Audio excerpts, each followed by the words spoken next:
I didn't know there were places that didn't have mail systems. I had envisioned that anything I needed and I didn't bring, I could order on Amazon and that they would deliver it. Well, there's no mail system in Honduras. Literally, they don't even use the Spanish word for mailman because they don't have them.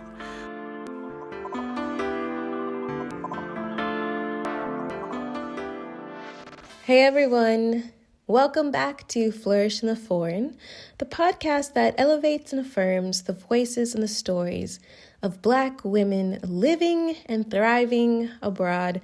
Why? Because we do this. We do this. I'm your host, Christine Job, a Black American living and thriving in Barcelona. And I am just so happy that you guys are back and listening to this episode. Thank you. I appreciate you. So before we even just get started, I gotta talk to y'all. I don't really talk a lot on this podcast because it's all about the voices and the stories of the Black women I interview. But I gotta talk about this. I hate that I have to. As a Black American, traumatic things happen to us, our community, every single day. And these things are not recorded. They are not met with mainstream outrage. That is what it is to be a Black American. In these recent days, I think the world has been shocked at the outrage of what's been happening, or at least what has come to the mainstream notice of what's been happening in the United States. And a lot of Black people, Black women, are understandably exhausted. To be a Black American is to be perpetually enraged, perpetually exhausted, perpetually experiencing deep sorrow. And it makes you quite weary. And so understandably, a lot of people are thinking about moving outside of the United States. And I think whatever reason you want to leave is fine. What I will say, though, is that there is no place in the world that is a utopia. And I will be bold enough to say I don't think there's a place in this world that's a utopia for a Black woman, especially.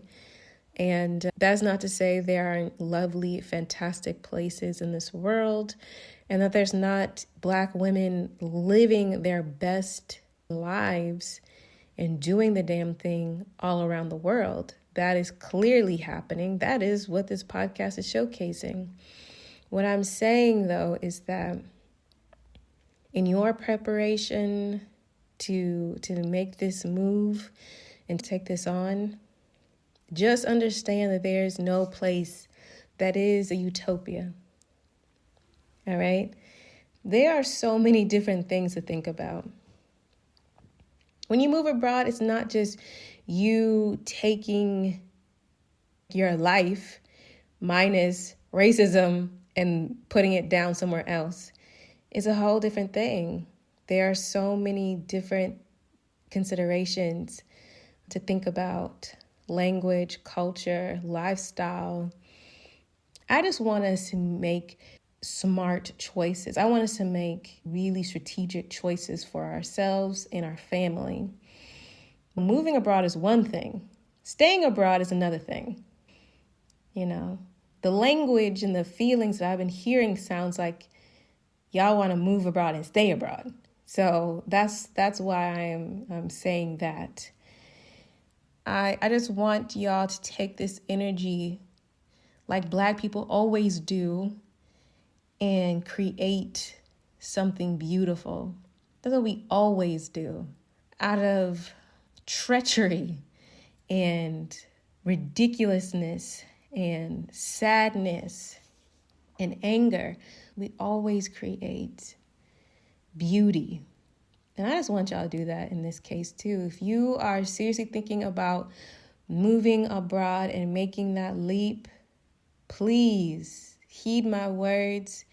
If you want to chat about it, I'll chat about it with you for sure. Hit me up on the Flourish in the Foreign Instagram, slide me a DM, or you can go to the contact page on the website. I'll chat with you about it. I've actually chatted with a lot of people who were thinking about moving abroad earlier in this pandemic. So, no worries. Okay? Okay.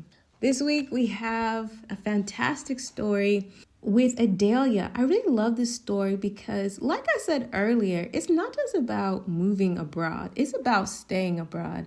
And sometimes people move someplace and it didn't work out, and then they're like, oh, I guess I have to go home. No, you don't. No, you don't have to go home. Home is wherever you make it. And if you're really clear about your values, what you are trying to experience, what home really means to you, then one quote unquote bad experience will not deter you. It's just information, right? That contrast is just information for you to make a better, smarter, more strategic move. And I think this story really showcases that process. Adalia's story is amazing, but I'm gonna let her tell y'all about it. My name's Adalia Borshade. I am 45 years old. I moved abroad at age 41. I'm originally from Houston, Texas, and I currently live in Hefei, China. I've always loved maps. That was my favorite thing in elementary social studies. I also traveled, not internationally, but I did travel as a child. I traveled as an unaccompanied minor multiple times. I think the idea of traveling has always been there. I had initially intended to do a study abroad program when I was in high school, but I'm an eternally practical person. I always joke that I was born middle aged. Even in high school, I kind of thought to myself, well, you can do prom and graduation and all those things, or you can miss out on those because you want to study abroad. So I figured, okay, I'll do that in college. But I got married when I was 19, when I was a sophomore in college.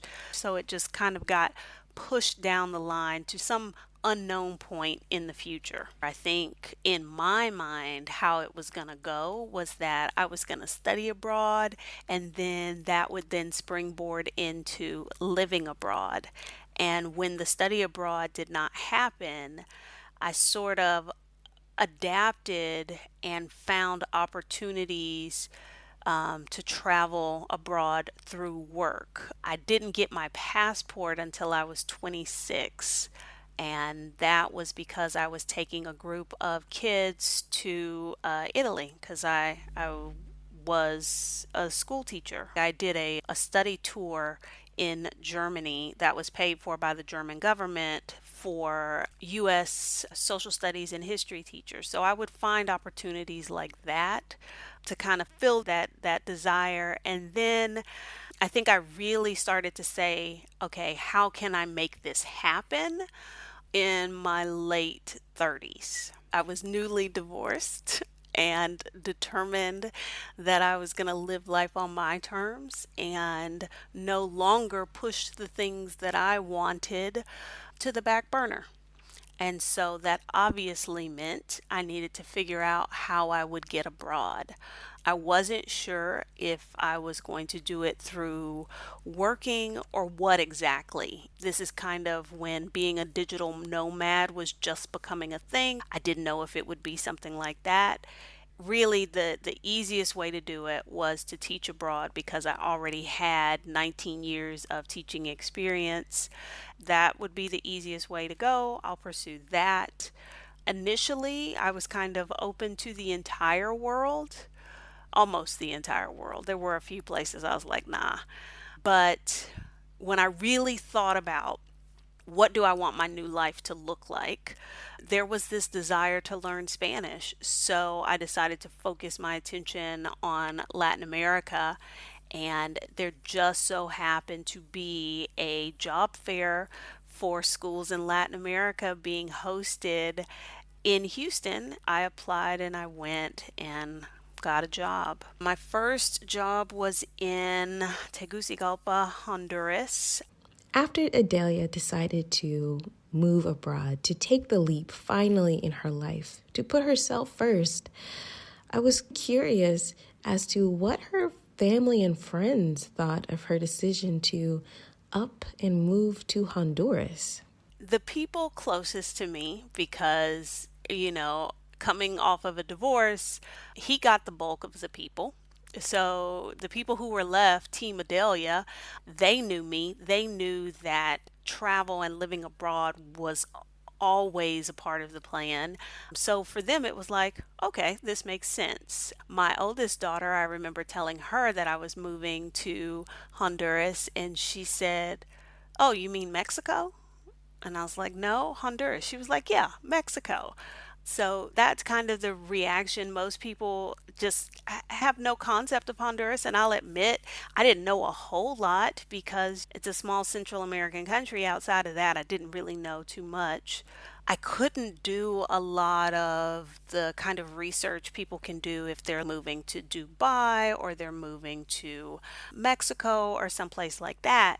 There just wasn't a lot of information because the expat community there is small. It's primarily limited to people who work for NGOs, people who work for the State Department or military, or you're a teacher. And then, of course, this was at a time when Honduras did not have a strong reputation for safety. Landing in Honduras was kind of like walking into the unknown. The bulk of my luggage did not make it. We had a very tight connection in San Salvador, and my luggage did not make it. Very few people spoke English. I was just kind of being flexible and rolling with it. One of the issues with Tegucigalpa and why I knew I couldn't live there long term is because I do travel quite a bit, and the airport there is very small. It's one of the top 10 most dangerous airports in the world because it's built on the side of a cliff and you have to fly down through mountains to land there. It's a whole thing. There's not a lot of international flights. It's kind of expensive to fly there. That was an issue. And the way I wanted to live life where I could easily access mass transit, I didn't want to own a car. And living in Tegucigalpa, you really needed a car. The other kind of life lesson I got was in understanding logistical infrastructure. I didn't know there were places that didn't have mail systems. I had envisioned that anything I needed and I didn't bring, I could order on Amazon and that they would deliver it. Well, there's no mail system in Honduras. Literally, they don't even use the Spanish word for mailman because they don't have them. Trying to get around was a challenge because there is no public transit. Street names are rarely used, and there are no street addresses. How I would normally navigate when I travel, whereas I would put something in Google Maps and either take a bus or take the metro, that was out. I could not give the taxi driver directions somewhere because I can't say it's on this street at this number because they don't use that system. So imagine I don't speak Spanish and I'm trying to tell this person where I need to go, but I've got to describe the location of the place, but I've never been there. There were those kinds of challenges. I often refer to Honduras as being an inconvenient place to live. It wasn't a bad place to live, but a lot of the conveniences that I had grown accustomed to living in the United States simply didn't exist there. At the time, Adelia's youngest daughter was a high school student in Texas. And I was really interested in knowing how she convinced her to move with her and what her daughter's experience was as an American teenager moving to Honduras? She initially had no interest in coming abroad. My initial plan was to wait until she had graduated high school. And a big thing that had changed for me personally was that I just was no longer putting up with things that did not serve me. If something was making me unhappy, I no longer would say, well, just stick it out until blah, blah, blah. When I had decided that I would pursue teaching in another country, I made the offer to her because her father and I shared custody, and she was like, thanks, but no thanks. I will stay here.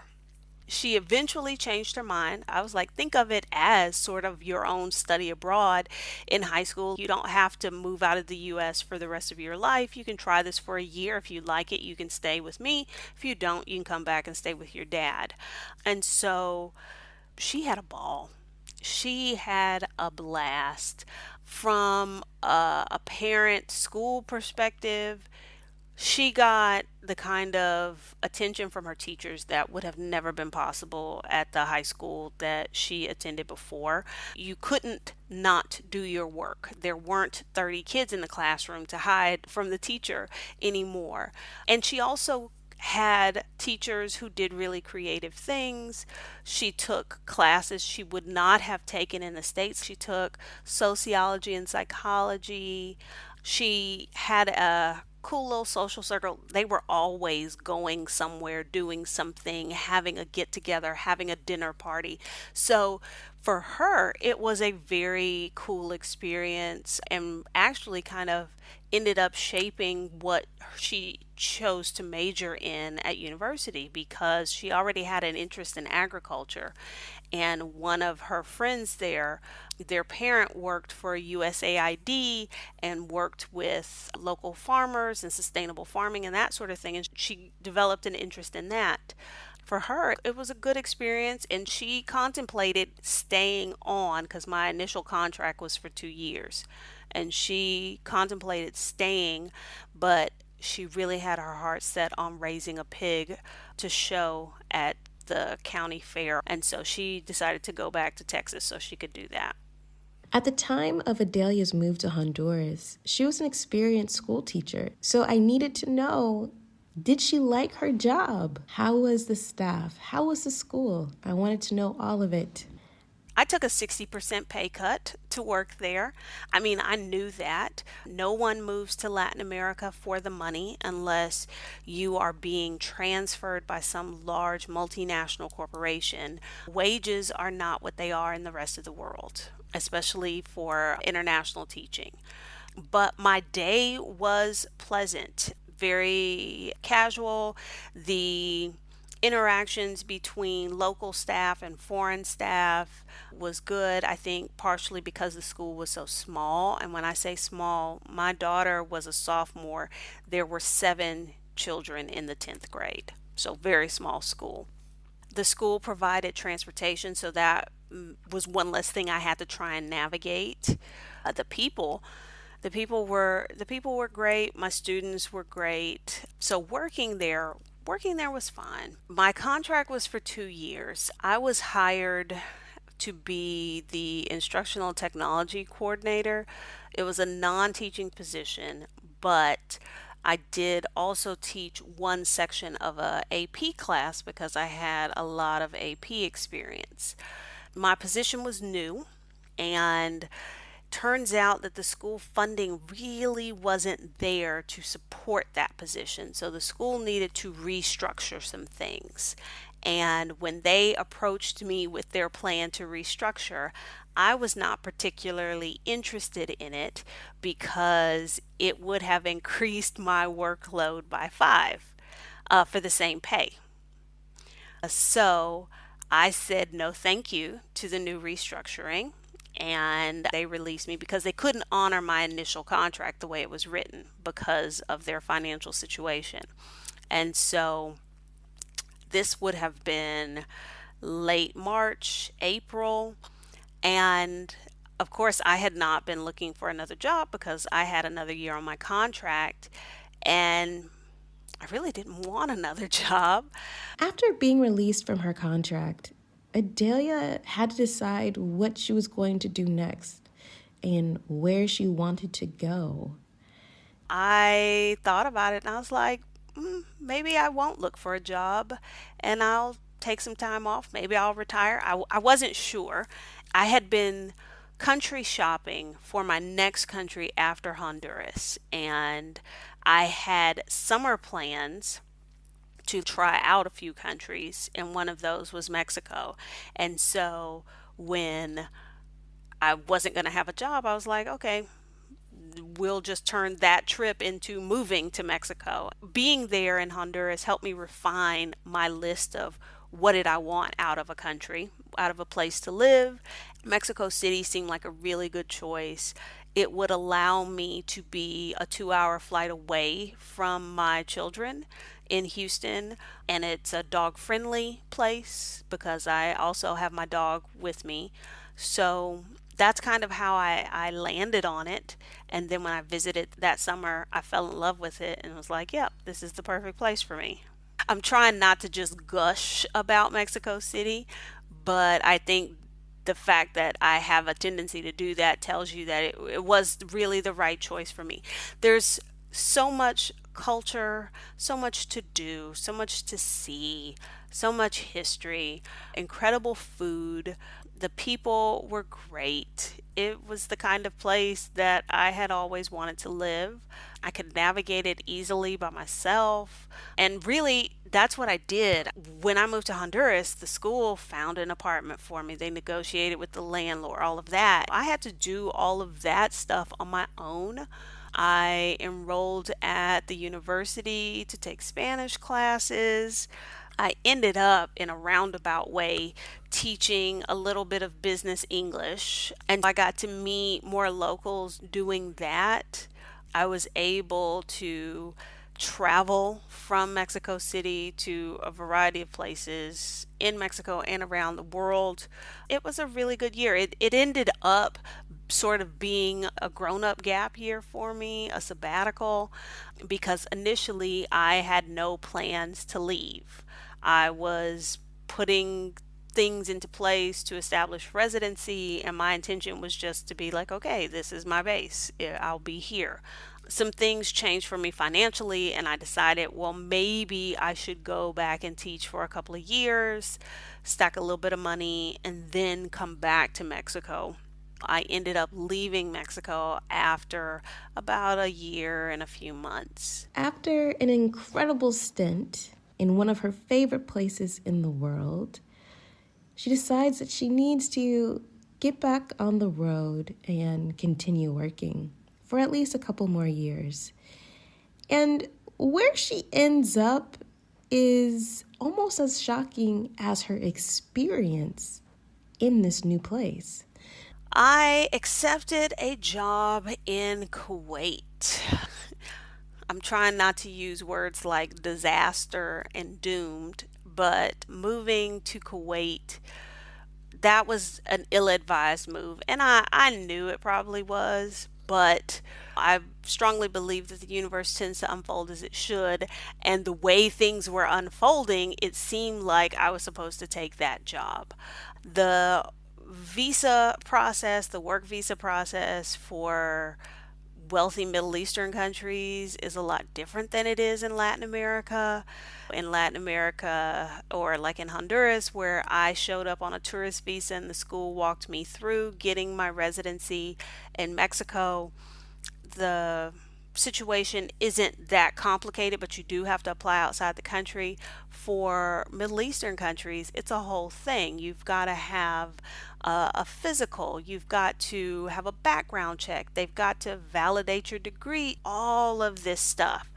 And they wanted me there in time for school to start, but because the visa process takes 2 months, that wasn't going to happen. On top of that, there was some holiday, I think it was Eid, so that delayed things.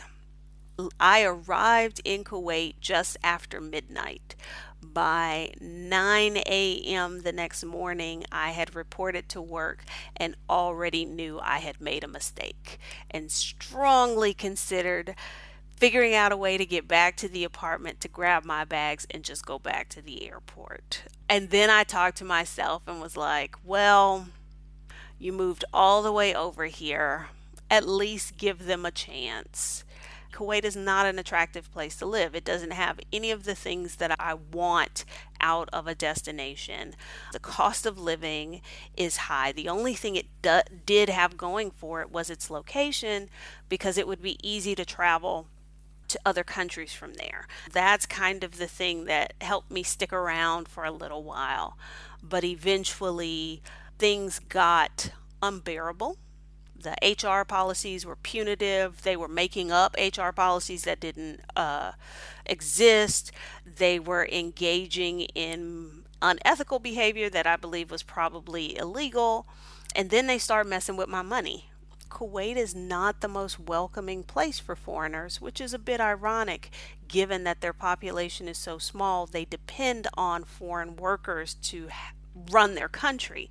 But consistently, Kuwait is ranked as one of the least friendly countries for expats every year. The ethnic diversity and racial diversity of the foreigners there, I guess that you could say that's one of Kuwait's selling points. There were quite a few black people, black Americans even, who worked at the school where I worked. And I connected with people in the black community, and my experience was not uncommon. I had to come back to the United States anyway because I had a trip planned for New Year's, and I just made sure that I bought a one-way ticket and I left. Adalia leaves Kuwait tired, over it. And in the midst of this unexpected uncertainty, she gets a surprising offer for her next move. Because I had taken a year off, I just was kind of like, okay, we'll pretend that this nonsense in Kuwait didn't happen, and this will just be another part of my sabbatical. I was making plans to apply at quality schools for the upcoming school year, and I figured that maybe until that came through, I would probably go back to Mexico City and just live life there until I landed a job, because staying in the United States was problematic because of the cost of living, because of the cost of health care. I can't afford to be sick in the United States. And it just so happened that as I was in transit on my trip, I was offered the position that I have now that honestly I can't actually remember applying for.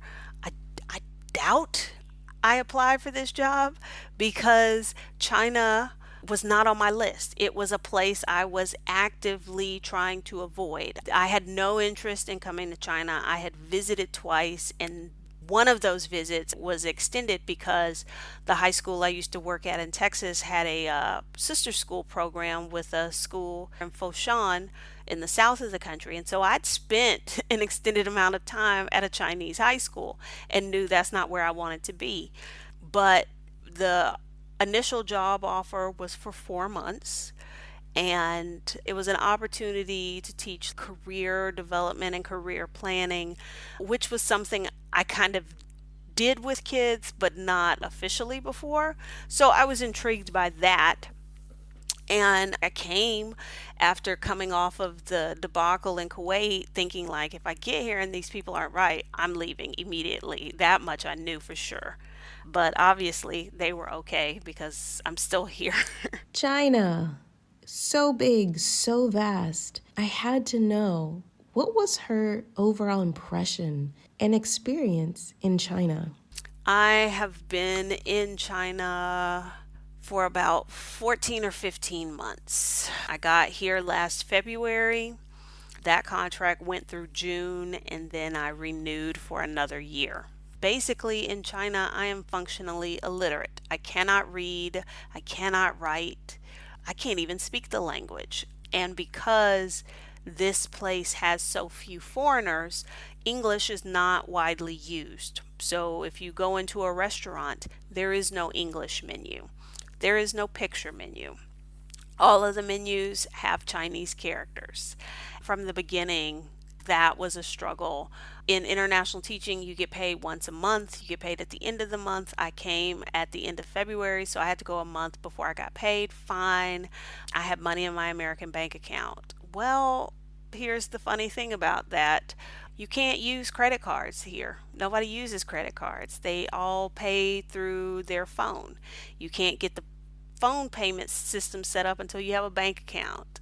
That's a whole thing. I'm used to being a very independent person, and I've had to lean on people more here than other places. It's been more difficult to navigate.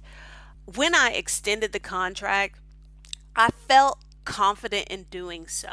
I think the problem was I spent the summer in Mexico and was reminded of what I was missing. Even coming back here, I was like, okay, cool. I do this for a year and then we figure out what's next. But like the minute I landed at the airport, all the things that I dislike about this country all hit me at once. And I was like, oh my gosh, what have I done signing up for another year of this? Since I got back in August, I knew I would be leaving in June. The pandemic doesn't really play a role in that. Although Adalia does not live in the same province as Wuhan, I wanted to know about her experience dealing with the pandemic living in China. So our big break for the semester was for Chinese New Year. I flew to Europe on January 13th. And technically, there was already talk about a virus in Wuhan. But I can tell you that when I was boarding my flight to London, it wasn't on my radar. The month that I spent in Europe, a couple of my friends would send an article and be like, I don't know if this is near where you are in China, but be careful when you go back, blah, blah, blah. And of course, things blew up and escalated to the point that I almost got stranded in Europe because my flight got canceled and I was supposed to come back February 6th, and they were like, well, we might be able to get you back in March. Not sure. So I did end up getting another flight on a different airline, and I got back February 11th. And so when I arrived, it was in the middle of what they call the epidemic prevention period, which is basically the lockdown. It was a very surreal thing to come back to because I landed in Shanghai and our flight was the only one landing. So, one of the world's busiest airports was basically empty. From the airport, I needed to take the metro to the train station to get the train station back to this city. The Shanghai metro was virtually empty. This is a place that is always packed with people. There were a few restaurants open. It tended to be big chains like McDonald's. And that's the first time that, I had to do the temperature check and I had to sign in on the paper with my cell phone number. I didn't realize it at the time, but that was the beginning of contact tracing. I got on the train, I got back to the city. There were taxis waiting, so I didn't have any issues getting to my apartment complex. Now, getting into the apartment complex, that was a little tricky because I don't speak Chinese and they don't speak English. And in my absence, they had developed a system where residents were given tickets to leave their apartments. So let's say you left to go grocery shopping.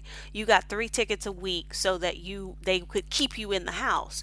Well, I didn't have any tickets and the guy just couldn't understand what I was trying to tell him. And I had no proof that I lived here other than my key.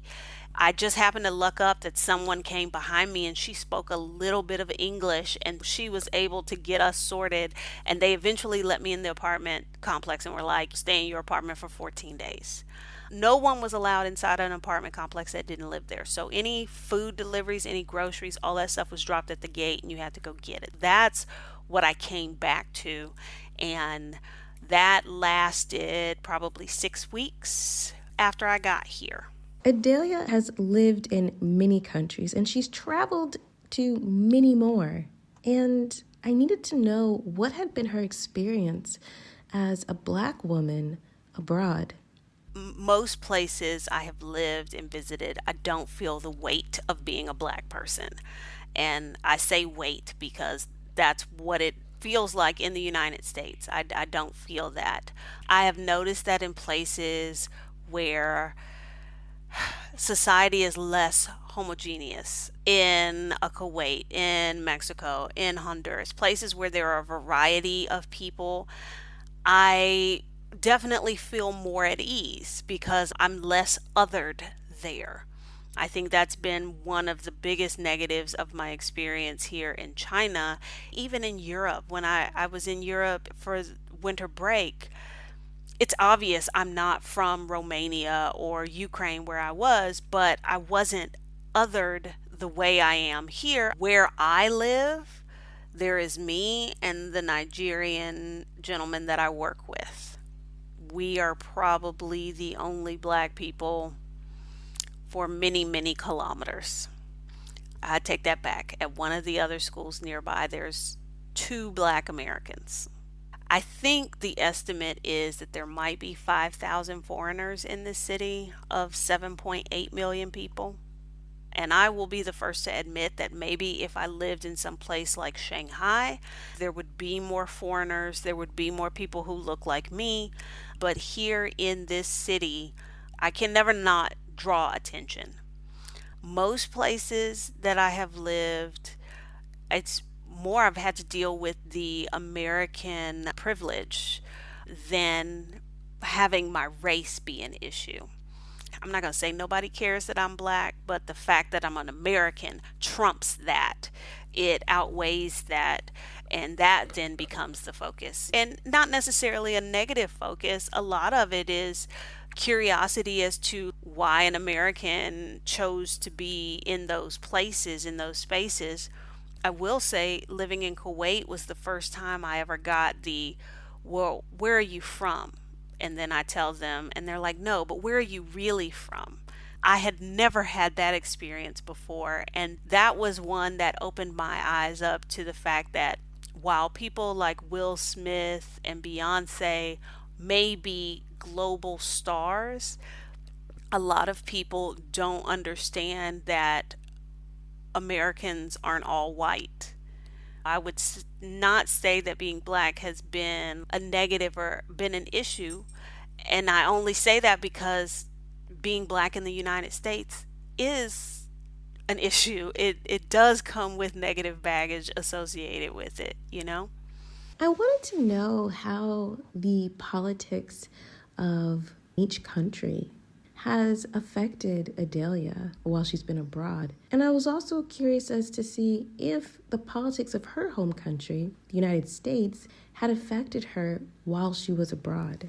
I will say that it can be frustrating at times because I can't tolerate injustice and things like that. So, having to sit on my hands and keep my mouth shut when I lived in Honduras because the government was doing janky things, that was very frustrating. But that's not my country. Legally, I'm not allowed to say anything. I'm not allowed to do anything. I'm not allowed to protest. So I can't interject in their political situation. That is a little frustrating, but I mean, I understand why I can't. Um, Here, it's the opposite. I don't want to have anything to do with local politics. I am trying my best to stay under the radar.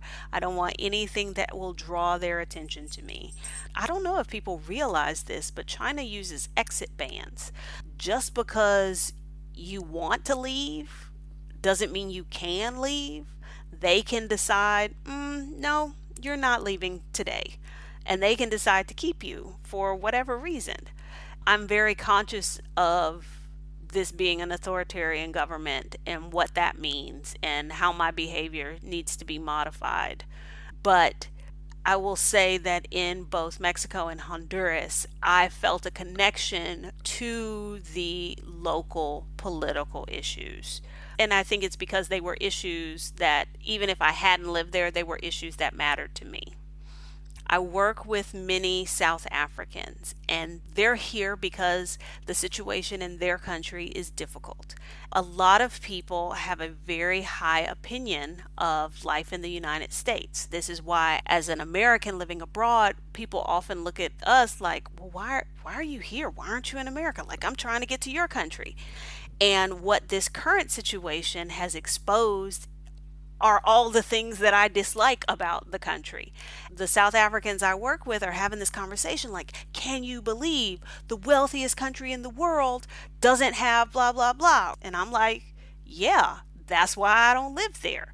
I asked Adalia to break down her experiences with the healthcare system of each country that she's lived and what were her general impressions of each.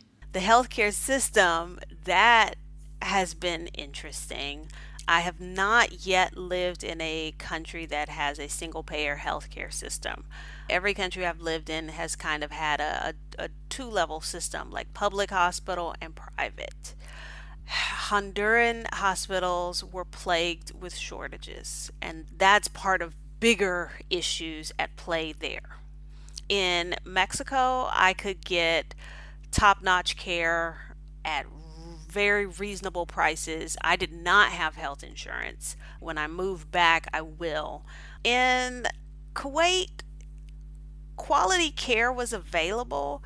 My only real complaint, and this had more to do with my employer, was their policies that if you, let's say you were sick, you want to use a sick day, you had to go to the doctor and you had to get a letter, but just the letter from the doctor wasn't good enough.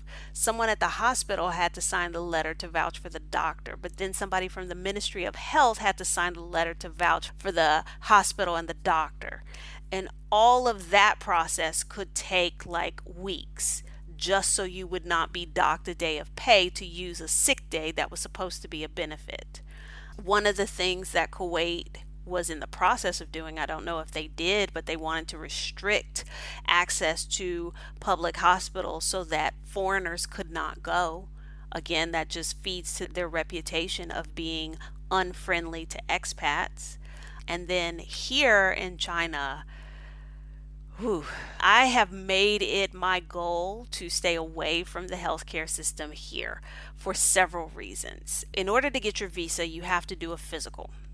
Okay. But then when you get here, you also have to do a physical. You have to do blood work. There's probably a pregnancy test too, because you're not allowed to become pregnant.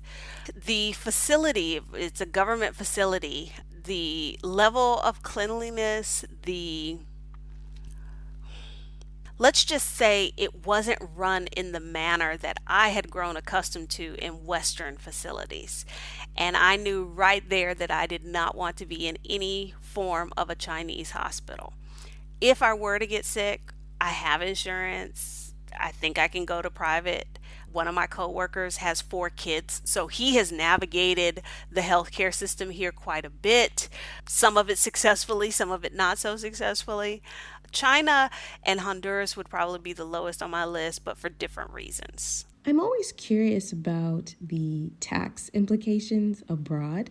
I know, very nerdy, but also very important and something that a lot of people don't consider until Uncle Sam or whatever country's equivalent comes a knocking. So I had to ask her, how had she managed her tax obligation around the world?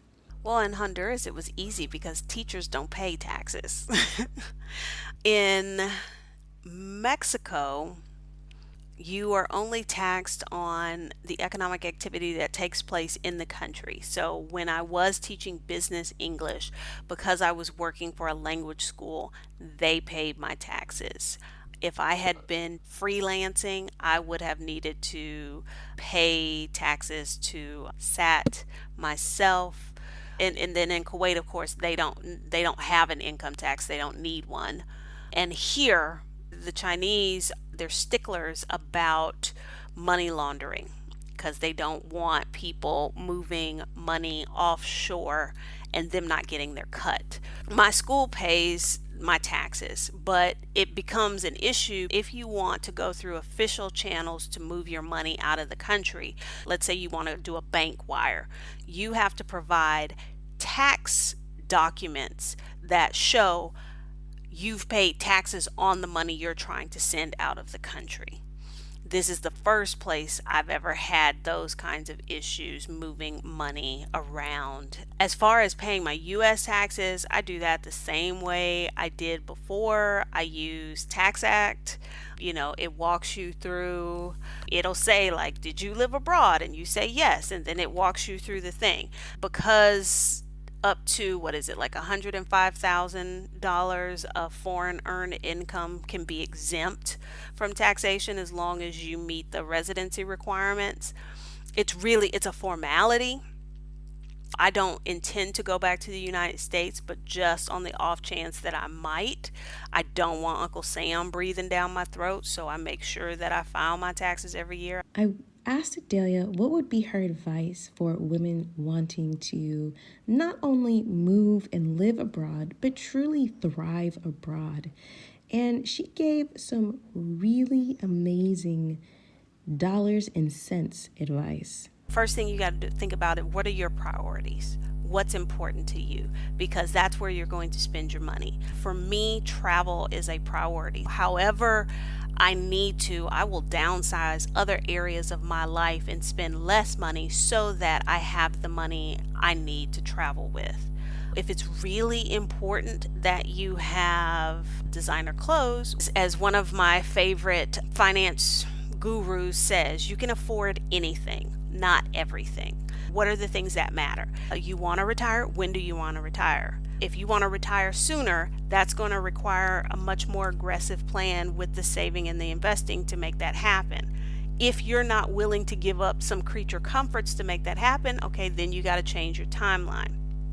For the women that want to stay abroad, here's the thing. We have no safety net. And I'm very much speaking from personal experience because as a public school teacher in Texas, I never paid into Social Security. So there is no Social Security for me. I know a lot of women go abroad. They're using the money that they make to finance their current lifestyle and maybe anticipate, I get Social Security and I can use that to retire on. Well, the more time you are out of the country, you are not contributing to Social Security, so you may not qualify for it at all, or you may not qualify for the amount you thought you would have had you continued to work in the US. If you're somebody like me, like you are a school teacher, unless you taught for a long time in the US, it is highly probable that you will not be receiving any kind of retirement benefits from the United States. So that means it's all on your shoulders, and you have to do some investing for that. The easiest thing to do, I'm all about keeping everything simple. Now, if you are somebody that's got a mind for numbers and you love research, fine, go out there, invest in individual stocks. But if you would rather spend your time doing other things, I know I would, all you need is a couple of index funds that track a large market index. You want to make it really simple, get a total stock market index fund and invest your money in that. Every month, put so much in.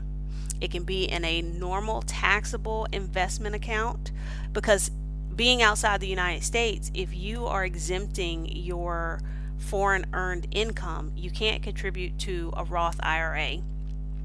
You can't do a traditional 401k because that's pre-tax money. And if you're not working for a U.S. employer, you don't have that option. Now, if you work for a corporation, this may be different. My experience is with teaching and education. A lot of these schools will have quote unquote retirement programs, which are really just scams, or they are very, very pricey. You end up paying more than you end up making. I like to be in control of my money. That way, if it all goes down the drain, at least I know I'm the reason it went down the drain. You need to be investing in something that might be stock, that might be real estate, but a saving will not make you rich. You won't beat inflation saving money. Saving is for short-term things like that trip to Spain. That's for saving. Investing is, how am I going to live when I don't want to work anymore? I always like to tell people you need to have at least three pots of money. You need to have like your oh shit money, like I got to get up out this country right now, like I did in Kuwait. You need to have your FU money, like I'm tired of all of y'all. I'm quitting. I'm out. I don't need this job. And then you need to have like your hell yeah money. Like, oh, we're going to the south of France next weekend. And instead of thinking, do I have a credit card, blah, blah, blah. No, I got my hell yeah money. Like, hell yeah, I'm going with y'all to the south of France. Think about your money in those different pots. And how can you add to that? How can you help those pots grow? When I was still in the US, I came to the realization that the life I wanted, I could not afford to live in the United States because as a public school teacher, I didn't have the earning potential that would be necessary.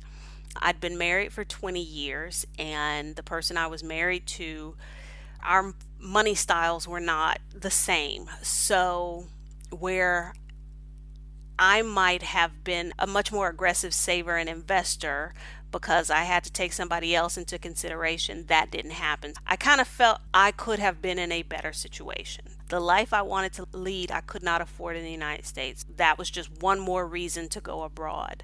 And then all of a sudden, my money could go so much further. I have always been a saver. I'm self taught for the most part when it comes to investing, although I am working on my certification in personal finance counseling.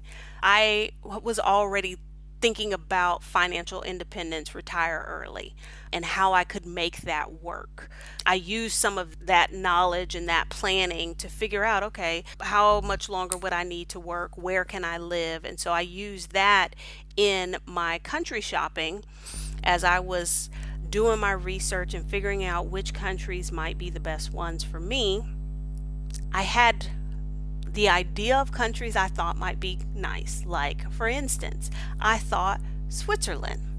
That might be a nice place. And then I researched that in order to get a retirement visa in Switzerland, you need to have an annual income of $100,000.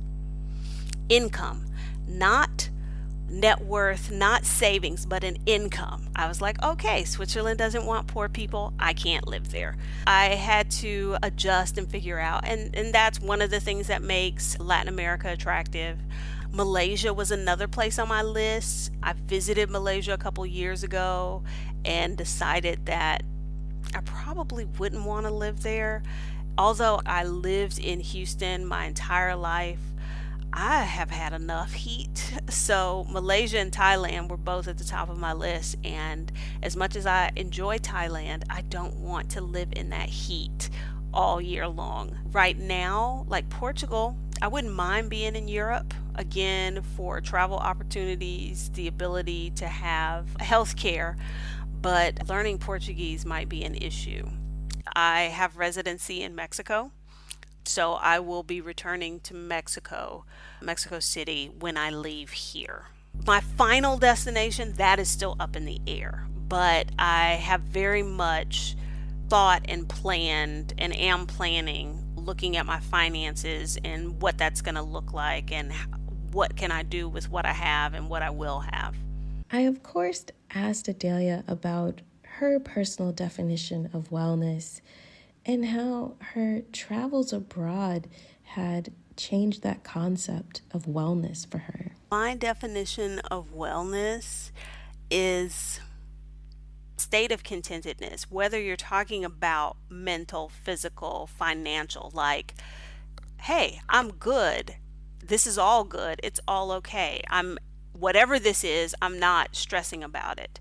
And living abroad was the last thing that freed me up completely from sort of like the rat race culture that exists in America, the consumerism and that sort of thing. For me, my wellness was impacted by living in a place where that was the focus. As I've moved abroad, I've created a life that is not centered on that, that is instead centered on experiences and exploring and pursuing the things that I enjoy. my quality of life is so much better. Somebody asked on Twitter, like, what are you afraid of? And I thought about it and I was like, I don't have that fear of anything. Oh, what if this happens or what if that? I don't have any of that. The absence of those things and that state of contentment, that for me is wellness. And I've been able to achieve that living abroad because it gave me the freedom to craft the life that I wanted, the life that fits me. Thank you so much, Adalia. Such great advice. And definitely follow Adalia's journey. I have my website, which is pickygirltravelstheworld.com. That's kind of like everything is there. I am on social media. I'm on Instagram, and there is a Facebook page. Both of those are Picky Girl Travels. If you are a black woman who likes to solo travel, I have a Facebook group called Solo Sisters. It's a network for black female solo travelers. And then I also am on Twitter, although I don't really know what the hell I'm doing on Twitter. And there it is Picky Girl with no I Travels. So it's GRL, Picky Girl Travels, on Twitter with no I. So yeah, if somebody is curious as to what shenanigans I'm up to, that's where they can find me. If you enjoyed this episode, be sure to share it. And Adalia has shared so many great tips on her travels, but particularly she had amazing advice for people who have pets, specifically a dog, and want to bring their dog abroad. I'm going to play a snippet of it now, but if you'd like to hear the entire conversation about moving your pet abroad, please be sure to subscribe to the Patreon because it'll be a bonus episode for our Patreon subscribers. Here's a short snippet. She did not get a chance to come to Kuwait because I wasn't there long enough. But yeah, she went to Honduras, she went to Mexico. She went to Mexico with me over the summer. So I flew back from China to the US. I picked up the dog. We flew to Mexico. She traveled with me in Mexico and then she came here to China. Generally, countries will require some kind of health certificate to prove that the animal is healthy and that they've got certain vaccines, rabies and maybe something else depending if the country has something special going on. Some countries require quarantine. And that is a non-negotiable for my dog. So you can become a Patreon member by going through the Flourish in the Foreign Patreon site, which is patreon.com/flourishforeign. And this allows you to contribute to the show monthly. It basically works like this. Patreon will automatically take out whatever you choose to donate at the first of the month, ranging from €1 to as many euros as you like. And based on the level of support is the level of content that you can receive from the podcast. That includes community access at the first level, bonus episodes at the second level, and at the third level, behind the scenes content and live Q&A sessions with some of our amazing podcast guests. Please consider joining the Patreon community. And if you choose to support the podcast through Patreon, I will, of course, shout you out here on the podcast. Now, onto the non-monetary ways to support the podcast, which, of course, is equally as important. Please shout out the podcast on social media. You can tag the podcast across Instagram, Twitter, and Facebook. The handle is @FlourishForeign. Let people know what you think about the podcast, why you like it. Please review the show, give it 5 stars on Apple Podcasts, and of course, subscribe to the podcast so that when any new episode drops, you will get it automatically. If there's a blog or there's a magazine that you like, why don't you go ahead and tell them that they need to check out Flourish in the Foreign? Why don't you tell them that they need to include Flourish in the Foreign on their summer or whatever time you're listening to this podcast list? Why don't you go do that too? That will be so, so helpful. That's how you can support and show love to this podcast. Thank you, thank you, thank you. And of course, all these ways of support really helps to get the word out, right? That's the whole point, is getting the word out so that more women, more Black women can see themselves doing it abroad. That's the whole point. So thank you so, so much for your support. Thank you so much for really believing in the elevation of Black women's voices and stories, and knowing that our voices and stories need to be heard and they need to be told by us. Thanks again to Zachary Higgs, who produced the music of this podcast. If you want to learn more about him and how he can help your podcast and your YouTube channel, I'll put all of his information in the show notes below. All right, until the next time, bye.